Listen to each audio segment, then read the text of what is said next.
जय हिंद। इस वीडियो में हम पढ़ेंगे फ्लेमिंग के वाई हाथ का नियम, जो कि क्लास 10 बोर्ड एग्जाम में ये प्रतिबार पूछा जाता है। तो देखिए क्या है नियम।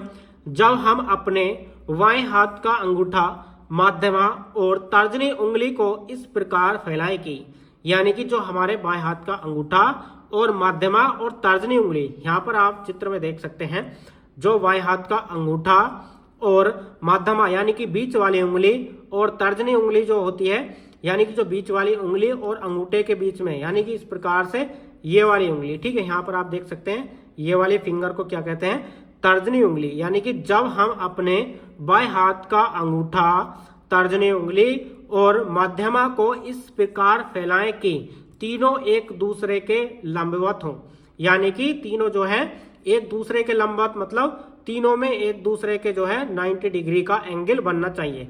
अंगूठा और तर्जनी उंगली के बीच में जो है 90 डिग्री का एंगल बनना चाहिए और तर्जनी और मध्यमा उंगली के बीच भी 90 डिग्री का एंगल बनना चाहिए।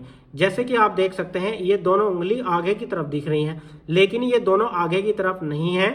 जो मध्यमा उंगली है ना, ये ऊपर की तरफ है और तर्जनी उंगली आगे की तरफ है। यानी कि जो मध्यमा उंगली कैमरे की तरफ ऊपर की तरफ है और तर्जनी आगे की तरफ है और अंगूठा ऊपर की तरफ है, ठीक है, आगे की तरफ, यानी कि इस साइड है, ठीक है।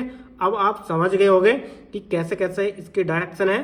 तो इसमें यही बताया गया है कि तीनों एक दूसरे के लंबवत हो, यानी कि परपेंडिकुलर हो, तीनों में एक दूसरे के लंबवत, यानी कि 90 डिग्री का एंगल बनना चाहिए हो। तो तब तर्जनी उंगली चुंबकीय क्षेत्र बी की दिशा, जो तर्जनी उंगली है ना, जो अंगूठे के पास वाली उंगली है, ये जो है चुंबकीय क्षेत्र बी की दिशा, वेक्टर मतलब दिशा को प्रदर्शित कर रहा, बी मतलब चुंबकीय क्षेत्र, यानी कि चुंबकीय क्षेत्र बी की दिशा को बताएगी। यानी कि जो तर्जनी उंगली है ना, वो चुंबकीय क्षेत्र बी की दिशा, कोमा, तथा माध्यमा चालक में प्रवाहित धारा आई की दिशा प्रदर्शित करती है।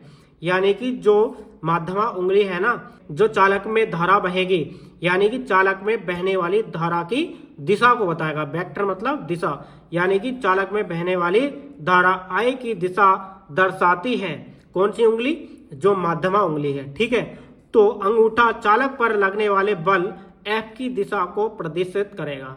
यानी कि जो अंगूठा है ना, ये अंगूठा चालक में लगने वाले बल की दिशा को बताएगा, ठीक है, यानी कि बल किधर की ओर लग रहा है। तो दोबारा देखते हैं। जब हम अपने बाएं हाथ का अंगूठा, मध्यमा और तर्जनी उंगली को इस प्रकार फैलाएं कि तीनों एक दूसरे के लंबवत हो, यानी कि परपेंडिकुलर हो, ठीक है, तब तर्जनी उंगली चुंबकीय क्षेत्र बी की दिशा, ठीक है, और तथा माध्यमा चालक में प्रवाहित धारा, माध्यमा उंगली जो है चालक में बहने वाली धारा की दिशा, तो अंगूठा चालक पर लगने वाले बल एफ की दिशा को प्रदर्शित करेगा, ठीक है। यही फ्लेमिंग का नियम है।